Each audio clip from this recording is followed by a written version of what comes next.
नमस्कारम।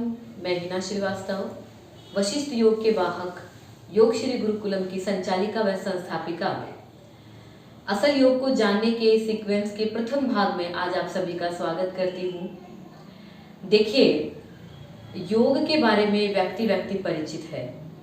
बड़ी खुशी होती है ये देखकर कि पिछले 3 दशकों में कम से कम हम अपनी सनातन और प्राचीन धरोहर को जाने तो सही, लेकिन साथ ही दुख भी होता है इस बात का कि अपने इस विशारद ज्ञान को, ऋषियों मुनियों के दिए इस दुर्लभ और अद्भुत ज्ञान को हम उसके वास्तविक स्वरूप से भुला बैठे हैं। बाकी सब चीज़ों के साथ साथ हमने योग के स्वरूप में भी मिलावट कर दी है, जिसका परिणाम ये हो रहा है कि आज कई बार ये सुनने को मिल जाता है कई योग साधकों से कि लंबे वक्त तक योग करने के बाद भी उन्हें वैसा अनुभव नहीं हो रहा है, वैसा फायदा नहीं हो रहा है जैसा होना चाहिए।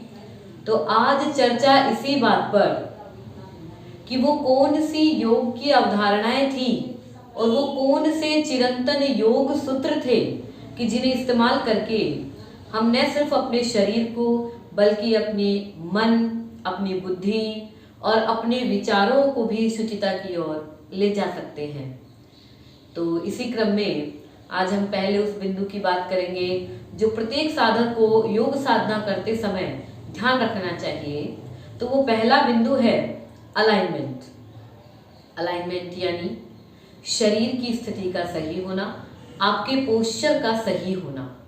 दूसरे शब्दों में कहूँ तो तन, आपकी श्वासें और आपके भीतर के परम चैतन्य का एकाकार हो जाना ही सही अलाइनमेंट है। तो क्या वाकई में आसन का सही अलाइनमेंट इतना प्रभावी होता है कि वो हमारे भीतर के आत्म तत्व को रूपांतरित कर सके, प्रफुल्लित कर सके? जी हाँ, बिल्कुल। सही अलाइनमेंट से होता क्या है कि हमारे शरीर का साक्षी भाव धीरे धीरे जागृत होने लगता है, जिसके कारण शरीर खुद ब खुद हमें अपने भीतर की और ब्लॉकेज के बारे में या बाकी सब सूचनाओं के बारे में अवगत कराता रहता है। ये साक्षी भाव खुद ब खुद जागृत हो जाता है शरीर में सही अलाइनमेंट से।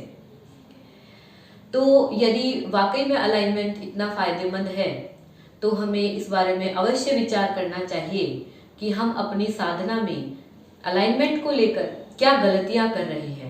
और देखिए, ये अवधारणा कोई आज की अवधारणा नहीं है। हमारे ग्रंथों में प्राचीन वक्त से इसके बारे में बड़ा जोर दिया गया है कि हमें अलाइनमेंट पे वाकई में फोकस करना चाहिए। एक उदाहरण ले लेते हैं हम, जैसे श्रीमद् भगवत गीता के अंदर और मेरे श्री कृष्ण इसी अलाइनमेंट को लेकर कहते हैं कि समम काय शिरोग्रीवम धार्यन् चलम स्थिरः। समम काय शिरोग्रीवम धार्यन् चलम स्थिरः। अर्थात यदि काया को, सिर को और गर्दन को समभाव से यानी समान तरीके से एक सीध में रखा जाए, अलाइनमेंट में रखा जाए और उसके बाद अटल भाव से यदि आसन में स्थिर रहा जाए, चलायमान नहीं रहना है। जैसा कि आजकल हम देखते हैं कि जल्दी जल्दी आसन कर लिए, नहीं, एक आसन में स्थिर रहना है अलाइनमेंट के साथ, तो फिर वो योग हो जाता है, ऐसा मेरे श्री कृष्ण कहते हैं। दूसरा एग्जाम्पल ले लीजिए, योग याज्ञवल्क्य संहिता के और 5वें अध्याय के 14वें सूत्र में, और ये लिखा गया है कि समग्रीवा शिरः काय और संवृतास्य सुनिश्चलम।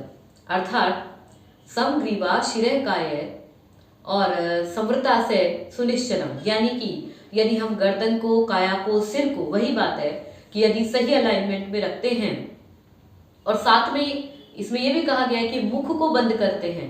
आसन में बोलने की आपको मनाही है ना, तो मुख को बंद रखें और इन तीनों चीजों को यदि हम एक अलाइनमेंट में रखें तो सुनिश्चलम यानी कि हमारे भीतर की निश्चलता जो है वो प्रकट होने लगती है, हमारे भीतर का निश्चल भाव जो है वो आकार लेने लगता है। तो यदि आसन इतने प्रभावी हैं और हमारे ग्रंथ इतना जोर देते हैं अलाइनमेंट पर, तो हमें भी इसे हृदय से स्वीकार करना चाहिए और हमारे भीतर सुधार करना चाहिए। तो इसी के लिए मैं आपको एक उदाहरण देती हूँ कि कैसे आजकल अलाइनमेंट बिगड़ रहा है।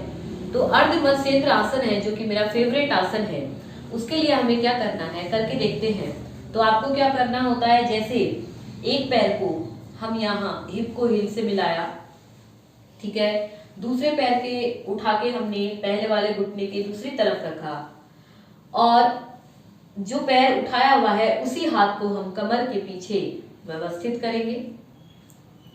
अब यहाँ क्या दिक्कत होती है कि जैसे ही लोग इस आसन की स्थिति में आते हैं और वो अपनी रीढ़ की हड्डी को ऐसे झुका लेते हैं, स्पाइन जो है वो मुड़ जाती है, छाती संकुचित हुई, मणिपुर चक्र संकुचित हुआ, यानी अलाइनमेंट बिगड़ गया आसन का।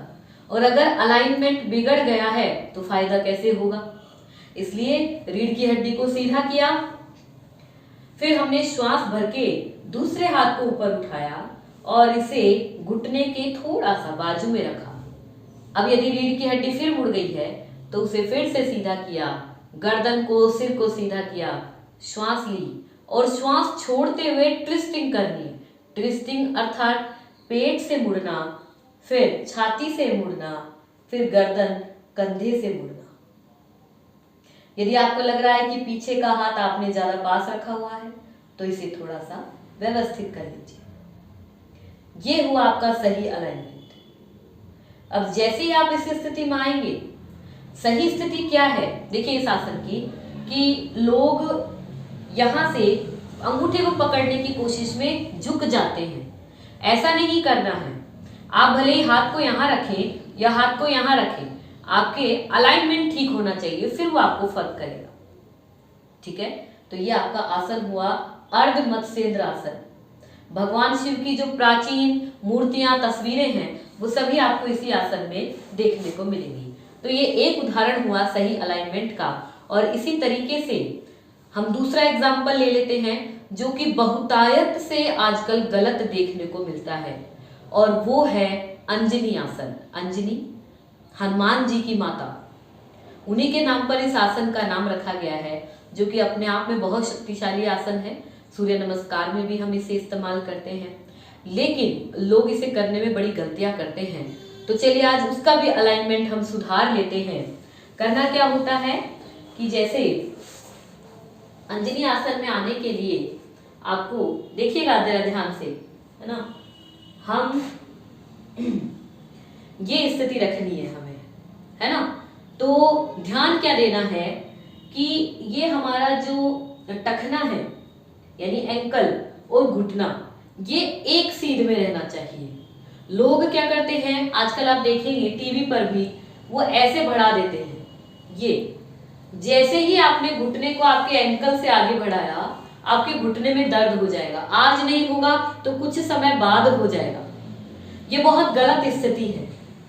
ठीक है, तो करते हैं आसन की शुरुआत। तो हमने एंकल और घुटने को सही स्थिति में रखा, और हमारा जो पैर है वो दोनों हाथों के एक अलाइन रहना चाहिए, है ना, आगे भी नहीं हो और ज्यादा पीछे भी नहीं हो। ठीक है, तो ये हमारी स्थिति हुई अंजनी आसन। और गर्दन हमारी सामने की ओर रहेगी, बिल्कुल ऐसे भी नहीं। गर्दन और हमारी रीढ़ की हड्डी आपको देख लेनी है। ये अंजनी आसन की प्रारंभिक स्थिति। और फिर जब हम कुछ वक्त बाद साधना हमारी आकार लेने लगती है तो हम फिर इस स्थिति में आ जाते हैं। ये अंजनी आसन की दूसरी स्थिति। ठीक है, सूर्य नमस्कार में हम सिर्फ इसी स्थिति का इस्तेमाल करते हैं। ये स्थिति दूसरे पैर से भी कर सकते हैं। ये हम इसको आगे लेके गए, हमने देखा हाथों और पैरों का अलाइनमेंट ठीक है, और फिर हम आ गए हमारी स्थिति के अंदर। तो इस हिसाब से आपको अलाइनमेंट का ध्यान रखते हुए अपने आसन को आकार देना है। तो आपने देखा कि हम किस तरह की गलतियां कर रहे हैं, और यकीन मानिए कि आसन में अलाइनमेंट सुधारना स्वयं में प्राणों का संचार करना होता है। धीरे धीरे जैसे आप में प्राण बढ़ेंगे, आपके अंदर की खिलाहट आकार लेती जाएगी। और ना सिर्फ मैट पर, यानी ना सिर्फ आसन के दौरान, बल्कि पूरी दिनचर्या में आपको अपना अलाइनमेंट सुधारना है। हम अधिकांश समय कंप्यूटर, लैपटॉप, मोबाइल स्क्रीन पर रहते हैं। उस वक्त हम गर्दन और हमारी रीढ़ की हड्डी का बिल्कुल ख्याल नहीं रखते हैं। स्कूल में मैं देखती हूँ, विद्यार्थी हैं, छोटे बच्चे हैं, पढ़ाई करते हैं, उनकी रीढ़ की हड्डी बिल्कुल झुकी रहती है। और आजकल फिर माँ बाप भी थोड़े से कहूँगी कि ध्यान नहीं दे पाते हैं। तो इस लापरवाही का नतीजा ये होता है, सही अलाइनमेंट ना होने का नतीजा ये होता है कि कुछ वक्त बाद में ये लापरवाहियां जो हैं वो साइटिका या कमर दर्द या फिर आपकी रीढ़ की हड्डी की तमाम तरह की बीमारियों के रूप में सामने आने लगते हैं। तो आज आपको मैं इतना ही कहना चाहूँगी कि अपने आसन में छोटी छोटी बातों का ख्याल रखें, अलाइनमेंट को सुधारें, ताकि जो साधना आप कर रहे हैं वो आपको पूर्णतः लाभान्वित कर सके, आपके जीवन को नया आकार दे सके, नया स्वरूप दे सके, परम चैतन्य, परम सहजता की अवस्था को, आनंद की अवस्था को आप प्राप्त हो सकें। इन्हीं शुभकामनाओं के साथ आज के इस एपिसोड को मैं यहीं विराम देती हूँ।